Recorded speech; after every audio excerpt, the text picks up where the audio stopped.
Good morning, good afternoon, and good evening, everyone, and welcome to Split the Pie, a radical new way to negotiate with Barry Nalebuff. Nalebuff. My name is Colin Mahan, and I'm a program manager at the Nasdaq Entrepreneurial Center. And for those of you who may not know, the Nasdaq Center is a nonprofit that is building a better path for entrepreneurs worldwide by improving inclusion, access, and knowledge in entrepreneurship. As you may have just seen in the chat, the Nasdaq Center, along with our partner Mentor Cloud, launched a free mentor matching platform for entrepreneurs called Mentor Makers. You can create your own advisory board to guide and inspire you with in-the-moment mentorship from topic experts and professionals dedicated to providing exceptional mentorship to entrepreneurs across all races, industries, and geographies. So find or become a mentor today by using the link in the chat.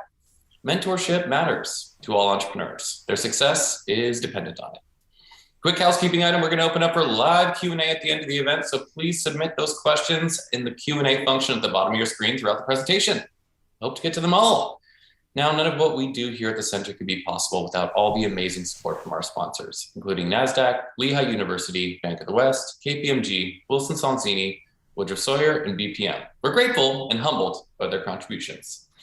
Now, during these still unique times, we're curious on how sentiment is among the entrepreneurs that we work with. So I'm going to launch a quick poll before we get started to just let us know how you're feeling about your business right now. All right, looks like we got some votes. Thank you for letting us know. There's some optimism. We've got a little bit of anxiety, understandable, a little bit of survival, and a little bit of fear. Hopefully, our conversation today will help alleviate some of those worried sentiments. So I'm going to share these results real quick just so you can see. It's good to hear that optimism's on the rise, but totally understand that there are some survival mode and just anxiety out there. So hopefully our presentation today, hot off the press, right coming out of Pi Day, will help you. So without any further delay, please join me in giving a warm welcome in the chat to our special guest. Barry Nalebuff is a professor at the Yale School of Management and author of Split the Pie, a radical new way to negotiate. And what timing do we have with Pi Day yesterday? Barry, very excited to have you. Thank you for inviting me. Awesome. Well, over to you. Looking forward to learning more. Sounds like a plan. So let me just get my screen sharing going. This is my setup. So I'm seeing folks with my lamp and my stand-up desk. It's the way I've been living for the last couple of years in terms of teaching at Yale. As Colin mentioned, my day job is being a professor at Yale, where I write books on game theory, on investing, on entrepreneurship, mission in a bottle. And today, along with being an author, I've been an entrepreneur. I started a company called Honest Tea with one of my students, Seth Goldman, and that's now part of Coca-Cola. But today I want to talk to you about a simple idea from Split the Pie, which is a different way of negotiating. And what's funny to say is that most people, when they're negotiating, don't really understand what the negotiation is about. And I'm going to hopefully, in the next 30 minutes, change the way you look at negotiations. So there's one idea, which is what's the pie? And then having figured that out, we can spend our efforts on how to grow the pie. In New Haven, there's two institutions that are hard to get into. One is Yale. The other are the pizza parlors, Sally's and Pepe's, known for their clam pizza. So in our particular case, we'll start with a little bit of a fake story. Pepe's is prepared to give 12 slices of pizza to Alice and Bob if and only if they can agree on how to split it up. If they can't agree on how to split it up, then Alice is going to get 4 slices and Bob will get 2. And so the question is, how will Alice and Bob reach an agreement?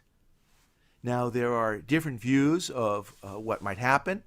The power perspective is that Alice has twice the power of Bob because Alice will get twice as much if they don't reach an agreement.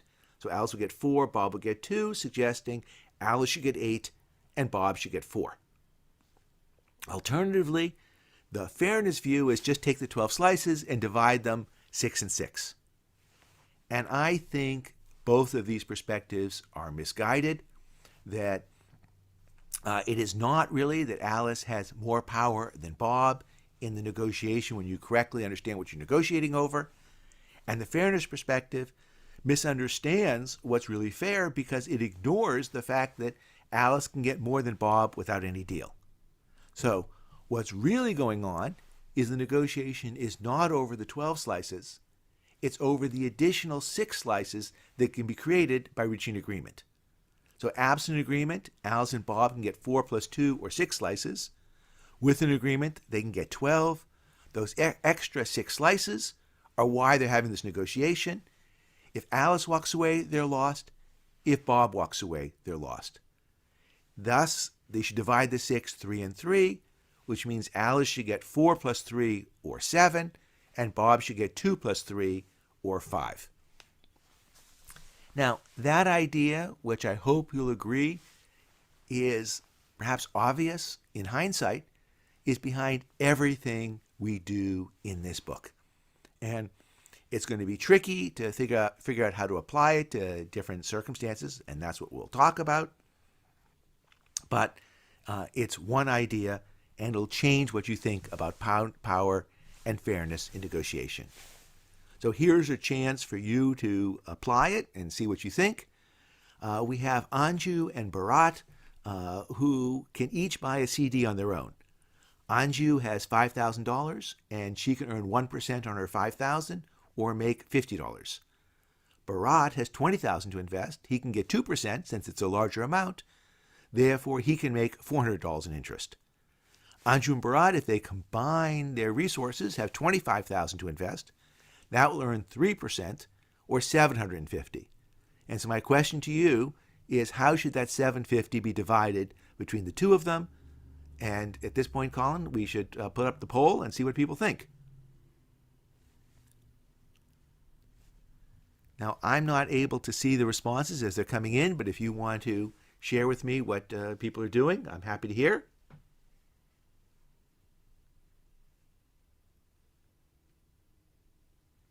Colin, you may be muted.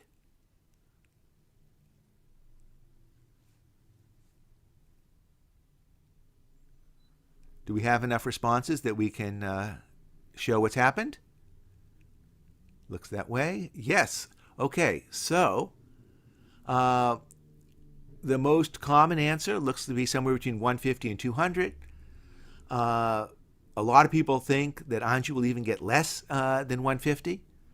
When I do this with my students, the most common answer is that Anju will get 150. And the reason for that is that if you note Bharat is investing 4 times as much money as Anju, so it's 4 to 1. If we divide the 750 in that same 4 to 1 ratio, that would be 600 to Bharat and 150 to Anju. Note, we can't just divide that 750 in 2, 375, 375, because if we did that, Bharat would end up with less than he could get on his own. And so there's no way he's going to accept that deal, which shows why they're just simply splitting the 12 slices, or here, the 750, makes no sense. Now, I do note that 10% of you were with me in terms of the pie approach, because if you think about it, Anju can get 50, Bharat can get 400, so collectively they can get $450 if they do no deal. Why are they having this negotiation? It's to go from 450 of interest all the way up to 750 in interest. That's an extra $300 that can be created by having the partnership. Who's more important for that deal, Anju or Bharat? My answer is they're equally important. If either of them walks away, that's lost. So therefore, you should divide the 300, 150, 150, which means Anju gets 50 plus 150 or 200, and Bharat gets 400 plus 150 or 550. So the same idea that we saw in the pizza now applies here. And one of the things you'll recognize is that people will come up with various arguments for proportionality, whether it be proportional to the amount invested, the original interest rates, the 2 to 1 ratio, the interest earned, the 400 to 50, the 8 to 1 ratio, and none of those things really make sense. You might call them sort of interested arguments in fairness, where I make the argument depending on which side I sit because it works to my advantage. The nice thing about the pie is it doesn't depend on which side I'm sitting on. So, all right, nice theory. Does it actually have any impact? And what we did is gave that same Anjou and Barat problem to various law students, MBA students, people off the street. And what we found is that the median answer, when people were given no other information, that was case Q, was somewhere between 160 and 165. Then in cases R and S, we told Anjou about this theory of the pie. In case R, we didn't tell Barat anything else. And in case S, we also told Barat, maybe you should try an anchor and start with a high number. And what you can see is that just informing one side about the idea of the pie was remarkably effective in terms of how much more money the Anjous of this world were able to get. So oftentimes people who are the smaller party, quote, the less powerful party, get penalized twice for having a low BATNA, a low fallback. They have less to begin with, in the sense of Anjou having 50, but they also end up getting less of the $300 pie. And when you correctly understand the pie logic, no, you are entitled to the same half as the larger size. You can also see here how specific answers changed, that a third of the people went for exactly 150 with no instruction, and only 28% of people saw the pie logic. But once we had a little bit more pie logic, the number who went with exactly proportional fell to 8%, and the number who were prepared to do 200 went all the way up to 44. Now, I appreciate that may not be enough yet to convince the Barats of this world, because sometimes not only do you have to show them what's right about the pie logic, you also have to show them what's wrong with the way they were seeing the world. And so here's a second example that an Anjou might use to persuade a Barat, which is imagine the interest rate on a $25,000 investment weren't 3%, were only 2%. In that case, they'd be $500 to go around. Now, if we stuck with the same 4-to-1 ratio, then Barat would get 400, Anjou would get 100. And that doesn't make any sense for Barat, because he'd be getting the same amount he's getting with no deal. And so he'd say no to that. And therefore, if Anjou wants to convince Barat that proportional division doesn't make sense, the way to do that is not to basically say, if I were in your shoes, if you were in my shoes, you wouldn't like this. It's you get to stay in your shoes. And see, proportional isn't fair for you in this case. So if you'd reject it in that case, why should you expect me to accept it in another case? Okay, I'm looking at some of the questions. Netherland holiday, sorry. I'm absolutely agreeing. It's the profit that can be gained by the partnership. That's absolutely right. Michael, I completely agree with you. It's about how to split the extra 300. So I think that they were good here. Yes, I switched from Abe and B or from Alice and Bob to Anjou and Barat. So what should really happen in this case? The pie here is an extra $50. You're going up from 450 to 50. And what that means is that each side should get an extra 25. So Anjou gets 50 plus 25 or 75. And Barat gets 400 plus 25 or 425. Now, I love my students at Yale. They are smart, they're empathetic, they are great problem solvers until they negotiate. And when they start negotiating, they can act like jerks because they're scared, their cortisol level goes up. They think they have to somehow be on the defensive. They can't reveal anything. The negotiation is like being read your Miranda right. Anything you say can and will be used against you.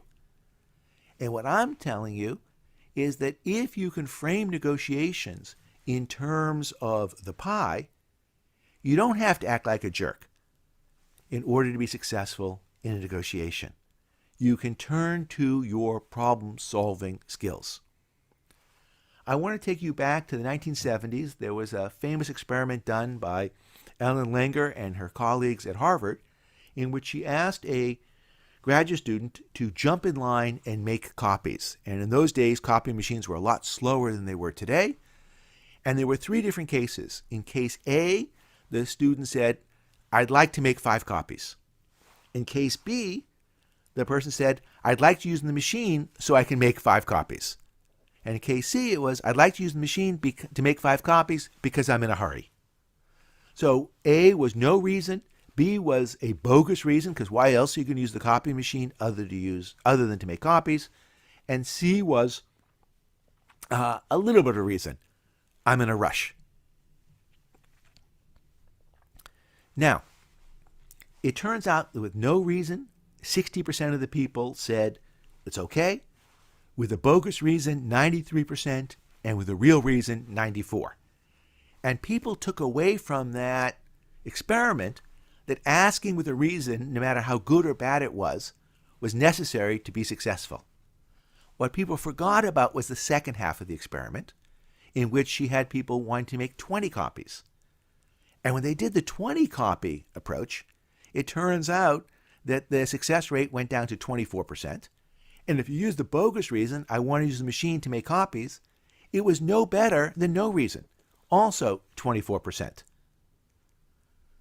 If you said, I need to use the copy machine because I'm in a hurry, it wasn't as successful at 94%, but it was at 60%. And my point here is that the pie approach is a principled reason. And you can think about negotiation as like trying to make 20,000 copies rather than 20 copies. You will be more successful if you have a legitimate reason. I appreciate that the examples I've given so far leave lots of questions unanswered. What if one side cares more? What if you don't know what the pie is? It's uncertain. What if people can't agree about the pie? Emotions come into play. One side doesn't care about fairness. And why should the side that traditionally does better adopt that approach? So I can't do the whole book, and that's why there is a book rather than just the simple examples of Anju and Bharat. But we'll talk about a little bit more of this. So yes, some people think I'm a little bit like Mr. Spock in terms of I've brought logic into negotiation. One of my views is that the logical framework has been for far too long underplayed or missing in negotiation. And so I'm trying to bring some of it back. But if you can combine the logic of Mr. Spock with the empathy of Captain Kirk, then you've got it all made. So, again, I want to encourage people not to end up negotiating like a jerk. People tell me all the time, how do you negotiate with jerks? Part of my answer is be careful that you yourself are not the one who's being a jerk, or recognize that people who are smart and empathetic may feel like they need to be jerks in order to be protected. And that suggests a different way of starting a negotiation. Instead of first talking about things like prices, or perhaps even talking about interests, talk about how it is you're going to negotiate. And you could jump right into it and say, look, I've heard this talk on Nasdaq. It was amazing. I'm telling all my friends about it. Can we create this large pie and agree to split it? And maybe jumping in a little bit so you could try the humorous version of it. Hey, what do you say we both act like jerks, try and take advantage of the other, trick each other, and perhaps end up with no agreement because we end up really just butting heads? And when the other person says, yeah, I don't want to do that either, you can say, me too. So how about we agree up front that we're going to create a big pie and split it? And once you've agreed to do that, now you don't have to watch your back anymore, and you can focus your attention on creating a large pie as opposed to worrying about how much you're going to get. So my big lessons: start with ground rules, figure out the pie, make sure you've agreed to split it. Having done that, you can make the pie as big as possible. The world doesn't know about this idea, and so they're fixated, they're focused on proportional division. You're going to have to both educate people about this idea and also persuade them of it. Okay, that's giving us a little bit of an introduction. Let me share one more story, and then we'll go to Q&A. So people will say, well, Barry, that was cute, that was fine, but what if I end up having to negotiate with somebody who doesn't care about fairness, who doesn't care about this whole pie theory? Then what? And this leads me to the story of my friend who made a rookie error. And it's an important lesson for all of you, which is he ended up filing for the trademark of his company and forgot the fact that trademark filings are public. They have to be public because otherwise how would people be able to object to them? And when he went to buy the domain name, he discovered that some troll, who I'll call Edward because that was his name, had just bought the domain name right after the trademark became public.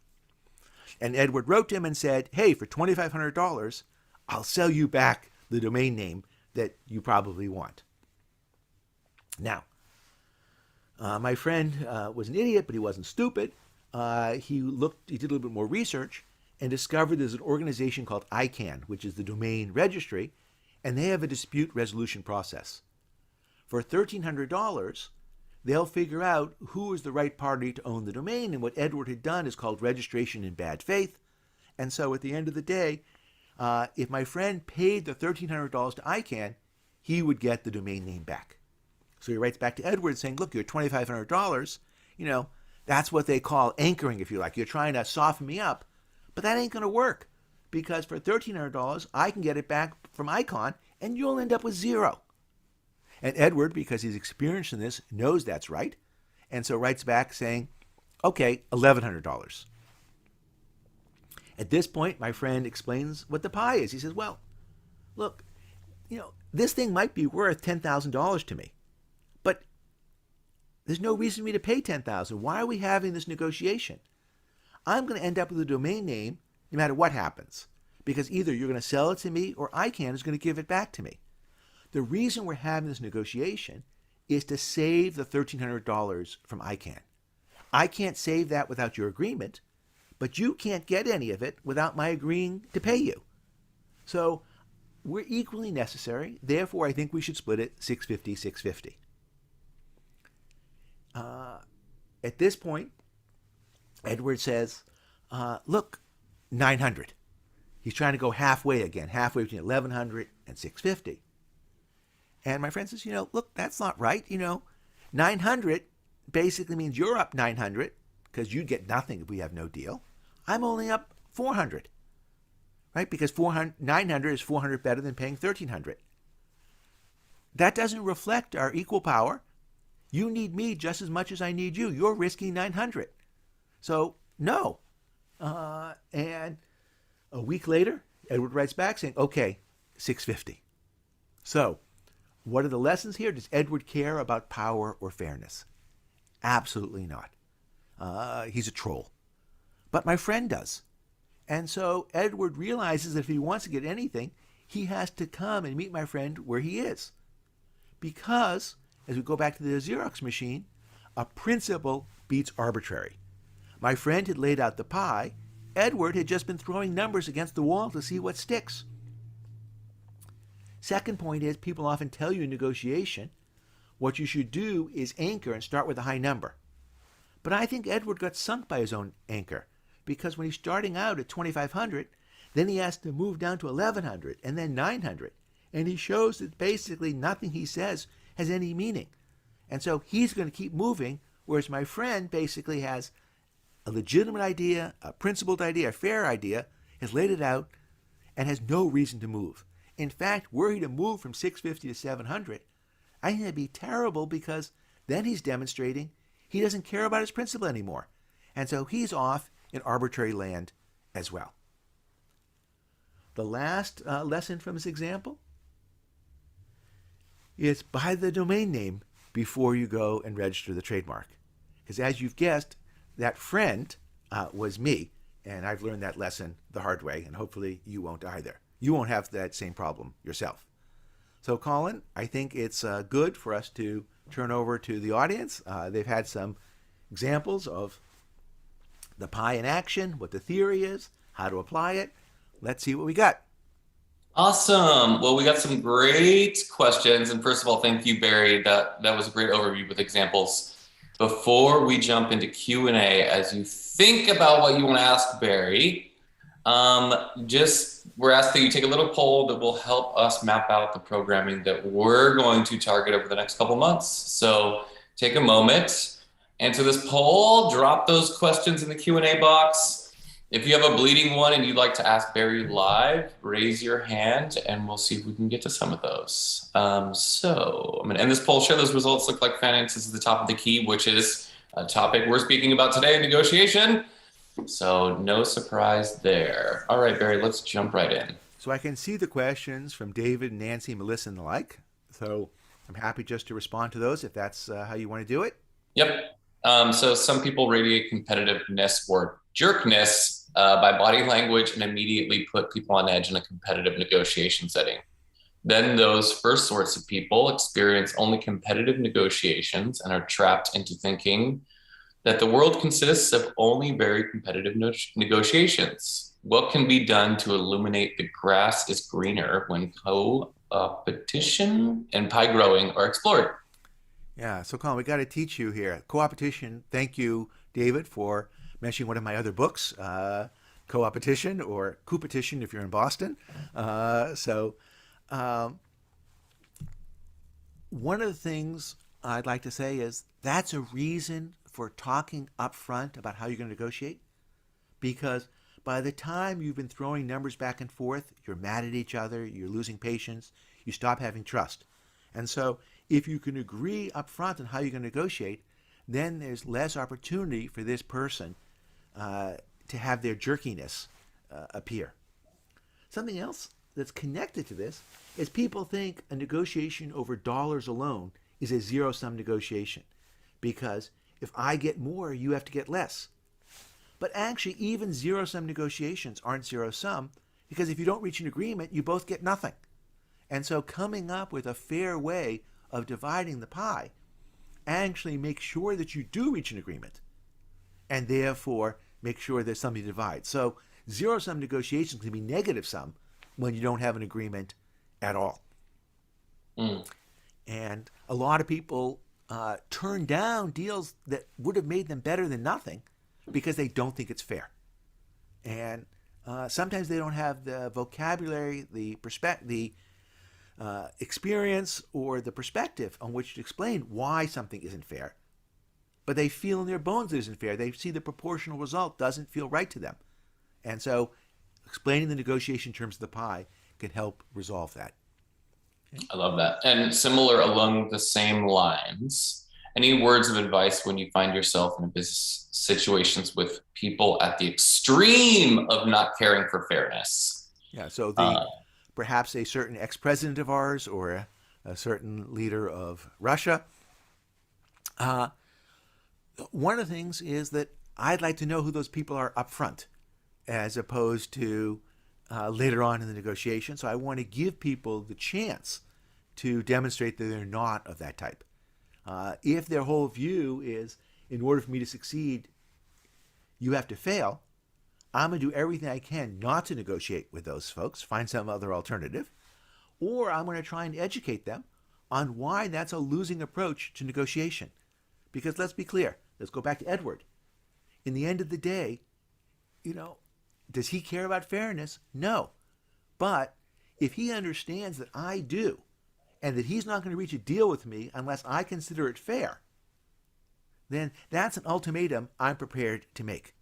Because the other side is making an arbitrary ultimatum. $900 or I'm walking away. $2,500 or I'm walking away. Those are BS ultimatums. Super helpful. And everyone's dropping some great questions in the chat. It's pretty difficult for me to navigate all of them. So if you can drop them in the Q&A function, I'll try to get to them all. We have Nancy. Yeah, Barry, Nancy's question. Oh, okay. The examples you've given are pies that involve money or time savings. They're measurable. Are there pies that aren't measurable? Absolutely. So it could be that what I'm trying to negotiate is the ability to work from home or vacation time and the like. And so at the end of the day, we need to have some metric to measure things. And the question is not just how much better am I doing than my fallback, but also how much better is the other side doing? How much better are we collectively doing than our fallback? So don't just focus on your perspective, focus on both sides' perspective. And it's true that some of these things are not easy to quantify, but I can give you an example of this. My mother recently bought a house. She's living in Florida, and it's a hot rental. It's a hot market there. And the person she's renting from decided to sell the house and asked if she was interested in buying it. Well, she was. She'd been living there 10 years. She liked it. So what is the pie in that case? Actually, can I ask you this, Colin? You can be my guinea pig on this, and people can also chime in via the chat. Sure. So what's the pie when if my mother buys the house from her current landlord? Yeah, so Melissa has it there. Great. We can have a chat for no real estate fees. So that's 5%. In this case, it's around $40,000. Okay. Other ones that are slightly harder to quantify is my mother doesn't have the hassle of moving. He doesn't have the hassle of having to repaint it and replace the carpets. Age it, all that, yeah. And so what we decide in the end is the carpet replacement and the no moving were kind of a wash. Maybe not exactly a wash, but close enough. And then so, okay, the $40,000 savings from no agent, who should get that? My mom or the realtor? And he's thinking, well, it's a hot market, so he's entitled to it. And my view was the hot market is why the price is high. But if he sells to anybody else, he's only going to get $760. And if she buys from anybody else, it's going to be $800. And so I said, look, there's $40,000 of real estate savings to have save. Let's split it 20-20. And we'll split it from a number which is the market price. So if you're prepared to get the market price, we're prepared to pay that minus 20. We'll each be 20 ahead. Yes, you save on the carpeting and the repainting, we save on the moving. We'll call it a wash. He agrees. What we've done is turn negotiation into a data solving problem. And fortunately, there were 5 other houses that had sold in that same block as a development in the last 6 months. So we can calculate price per square foot. And then, since our goal is to make this big pie, we end up hiring the same lawyer and split the cost of legal fees as well. Nice. That's a great example. Does this pie process maximize utility for both parties? It maximizes their combined outcome. And look, I mean, if I could get all the pie and you get none of it, then I'm certainly that's maximized my utility, except for the fact that we're probably not going to have any deal. So it allows us to create the deal with the largest value and split it in a fair way. I think that's what you meant. I hope that's what Manuel meant in that. Yeah. The co-founder question I like because you've been there, but I'll let you. Yeah, let me finish on Manuel, because Manuel is asking this question that's super important, which is he thinks that different people are bringing different things and therefore their contributions aren't equal. So it's like if you're going to have a Reese's peanut butter cup and one side brings the peanut butter and the other side brings the chocolate, which is more important? And I claim you need both. So let me give you, as you know, I was the co-founder of Honest Tea. Let's imagine we're negotiating with Coca-Cola, and Coca-Cola can lower the cost of our bottles from 19 cents to 11 cents. So that's 8 cents a bottle on 100 million bottles. So that's 8 million savings. And they, let's do proportional. Proportional, their sales are 40 billion. Our sales were 20 million. That's 2,000 to 1. So Honest Tea would get 4,000. Coke would get 7,996,000. Even they see that that's not fair. So they say, okay, look, you can have 1 million. We'll take 7. Now my response is, no, it should be 4 and 4. And to Manuel's point, they say, well, we're bringing our buying power, our purchasing power. You can't get any of that 8 million without our purchasing power. What are you bringing to the table? Your brand. You have a view on that? What is your brand?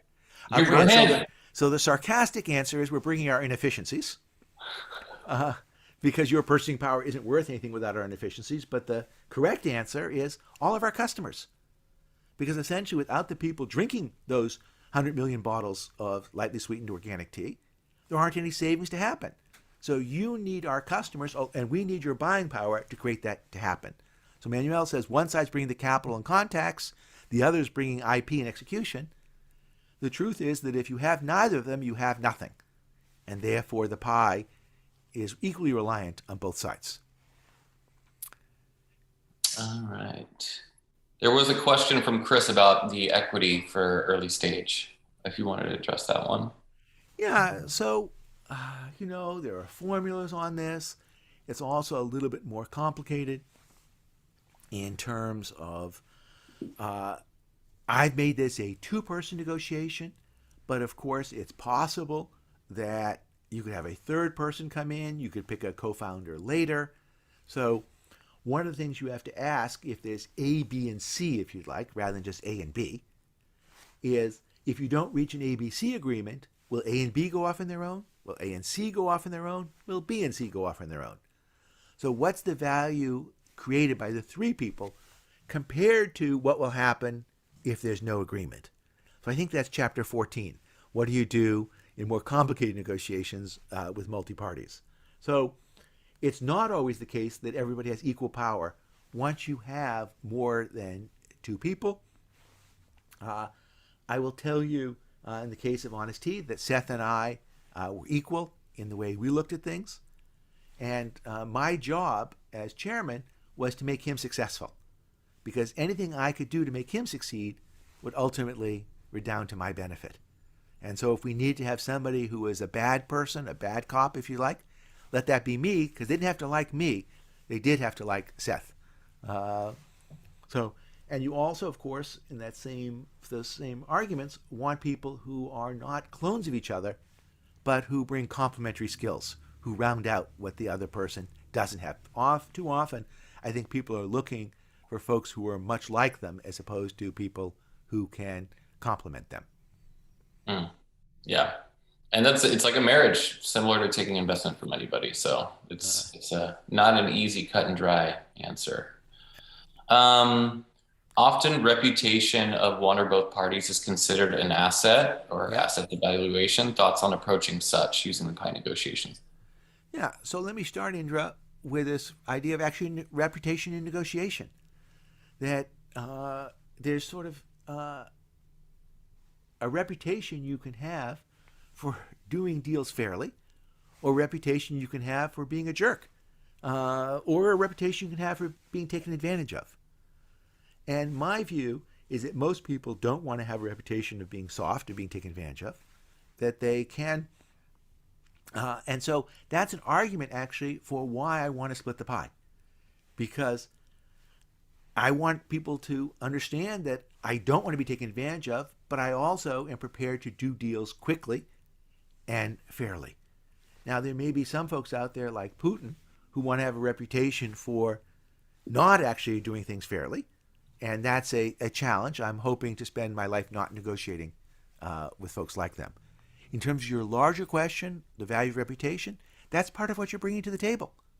And so the reputation with honesty of working with Seth Goldman, of the company's brand name, is absolutely, that's often why people are buying you.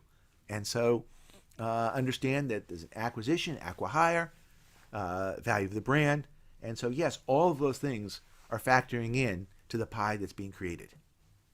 Yeah, and back to a little bit about what you were talking about earlier. You don't want to do business with somebody who doesn't do business fairly, right? Like if it's a long-term agreement, you win one deal and then you have to deal with that toxicity for the rest of the relationship. Let's see, another question here. When one opposing party has the luxury to take their time in negotiations and in getting back to you, and as a result, one gets frustrated and desperate to take those terms because time is ticking, how do you negotiate this timing tactic?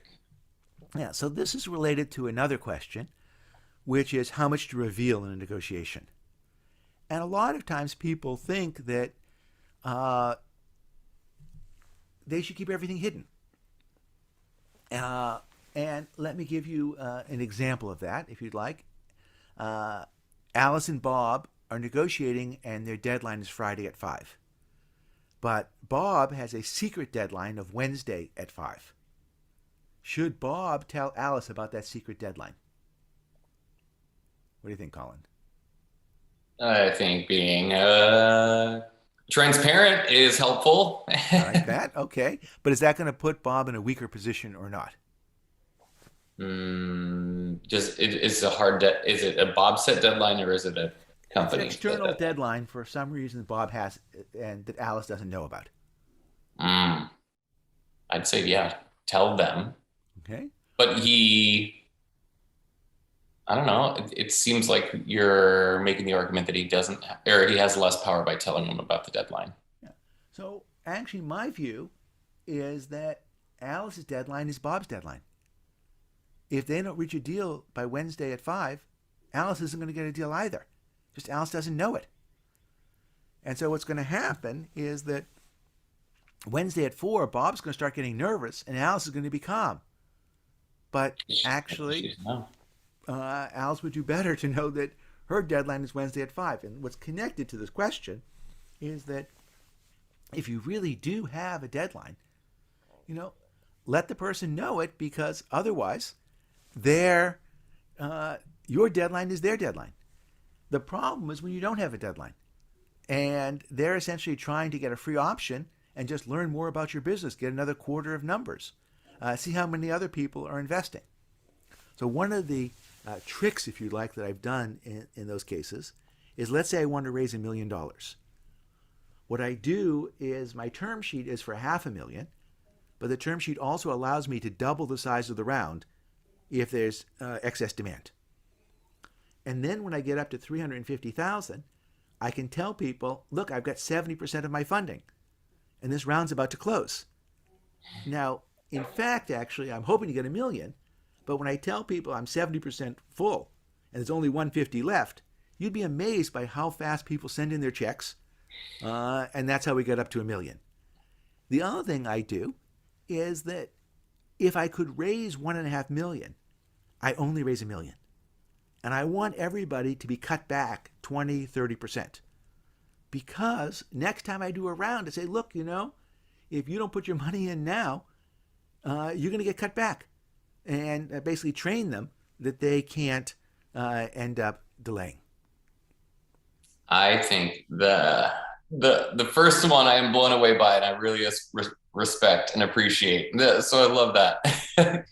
Oversubscribed rounds are always great. Yeah, and you try and make them oversubscribed. Indra asks about cultural nuances. So there's a line from one of my teachers, Herb Cohen, who says that every negotiation is cross-cultural, that we're never able to get inside somebody else's head. And in some ways, the advantage of a cross-cultural negotiation is that we're attuned to the fact this person is a little different from us. So if I'm negotiating with Colin, I'm thinking, he understands what I'm saying, but that's not true. And so in some ways, I'm often more worried about cross-cultural negotiations with people who look like us than people who come from different places. And one of the things I always want to do in negotiation is give the other side what they want. Not because I like them, not because I'm friendly, but because if they get what they want, I can get what I want. And so how do I figure out what it is they want? Well, I'm going to ask them questions. I'm going to make sure have I understood this correctly. And I'm also going to tell them what it is that I want so that we can have a better chance of communicating. It's hard enough when we tell people straight to be understood. If we start playing games, it's even harder still. Mm. There's a game theory question, and I know that's your wheelhouse. Yeah. There was also a question from Michael, I think, at some point earlier, which is, if the seller had insisted on 30,000 of the 40,000 savings, would the buyer have walked away? This is going back to the real estate commission. So, Colin, what would you do in that circumstance? There's a deal, no deal situation. Yeah, that's one possibility. I don't communicate effectively with jerks. Yeah, I'm completely with you on that point. So it's like, look, if you can give me a reason for why you should get 75% of the gain here, I'm down with that. But just demanding it, insisting it, isn't a reason. Because you could say you want 30,000 of the 40. You know what? I could say I want 30,000 of the 40. Now, I call that fight fire with fire. And what I want to do is fight fire with water. And so when they're asking for 75%, I don't respond by asking for 75%, but I say, look, if I were to offer you 10 of the 40, I'd expect you to say no. And just for the same reason that you would say no to 10 of the 40, I don't know why I should say yes to 10 of the 40. I understand it's a hot market, so that's why the price is high. But if you can tell me a reason why you should get more of the 40 than I should, then I'm down with it. But until you can, it's 2020. And I don't respond well to people making arbitrary claims. I go with principles. And I thought that's what we're trying to achieve here. Yep. And basically, people respond to that. They don't have a counter argument. Or if you're like Edward, and Edward basically said, that's my final offer, you know what? I just stop answering them. And a week later, they come back to me because they realize I've offered something fair. I've made a principle point. They've gone with arbitrary. Silence is an effective tool at times. So do you see the question about game theory in the Q&A box? This is anonymous. Yep. One of the more famous commentators, I think, over history. Yeah. New York City real estate marketplace, lots of buyers come into a negotiation, operate without regard to the seller's needs, trying to secure all terms and pricing that's favorable to them as a buyer. I can attest it's common for buyers to go back on their words, use legal tactics, stalling. By the way, sellers also go back on their words. I've learned a new term called gazumping, which is you've got a deal that's closed, but somebody else comes in with a higher bid, and they say so long to the first buyer, and they take the new one.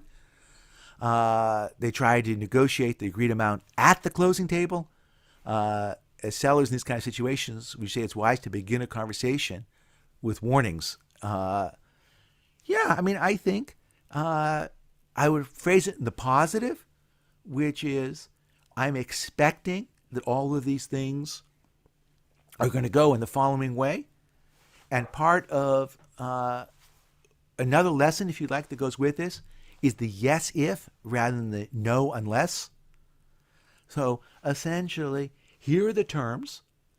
And if I agree to give you this $5,000 discount to deal with painting or to deal with a warped floor or something, are we done?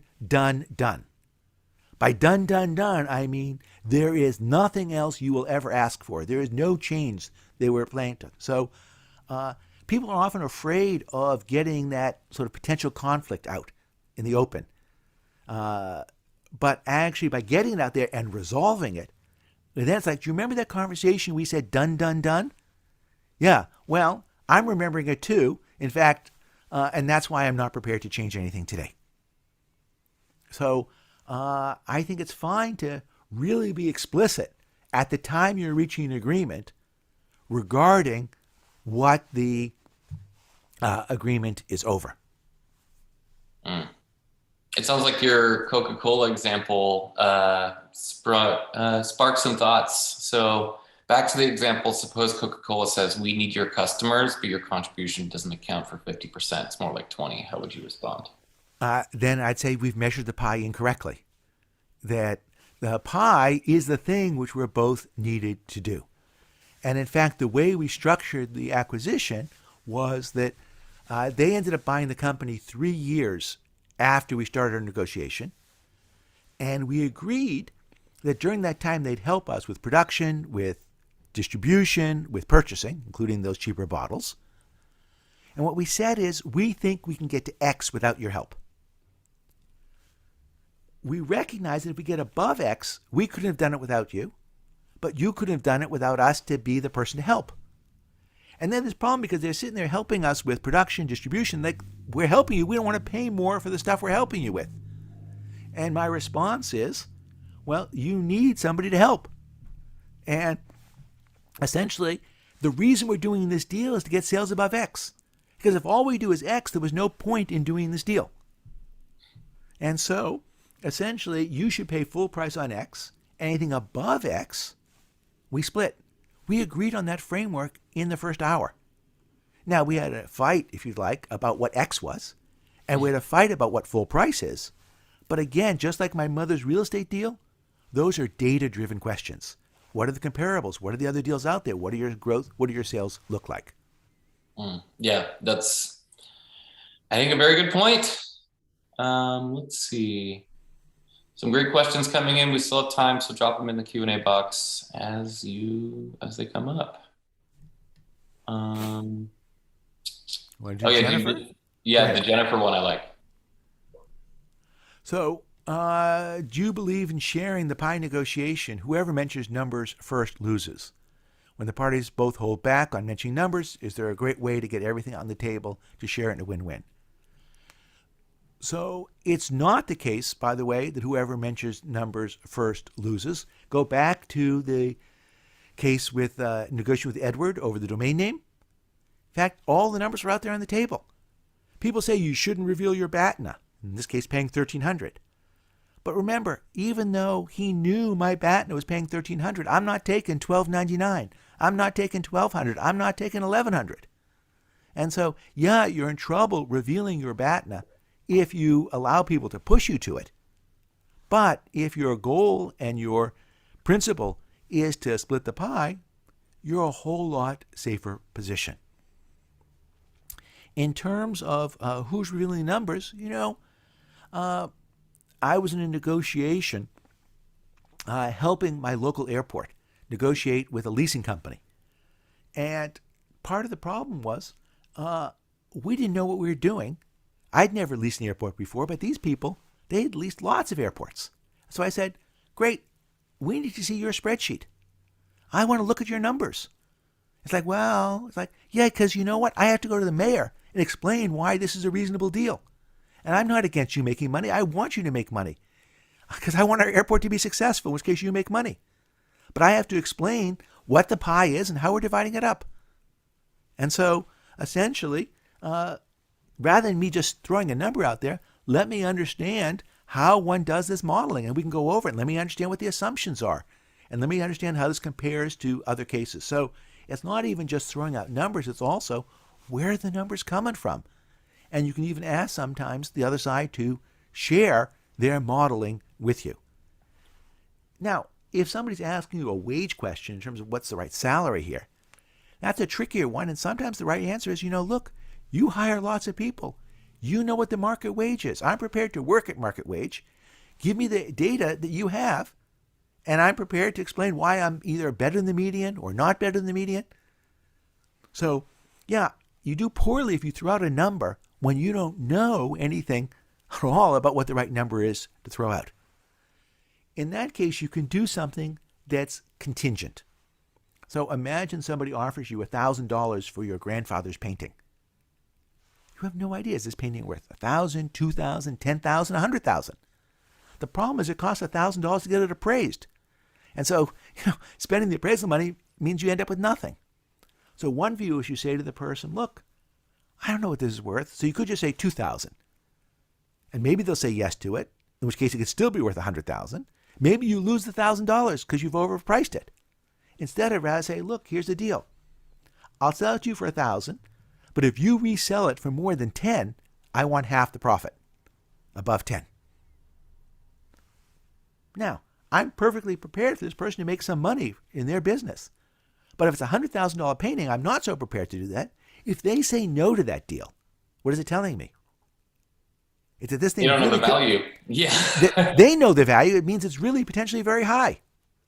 Because if they're only going to sell it for $8,000, they don't care about giving away the profit above 10.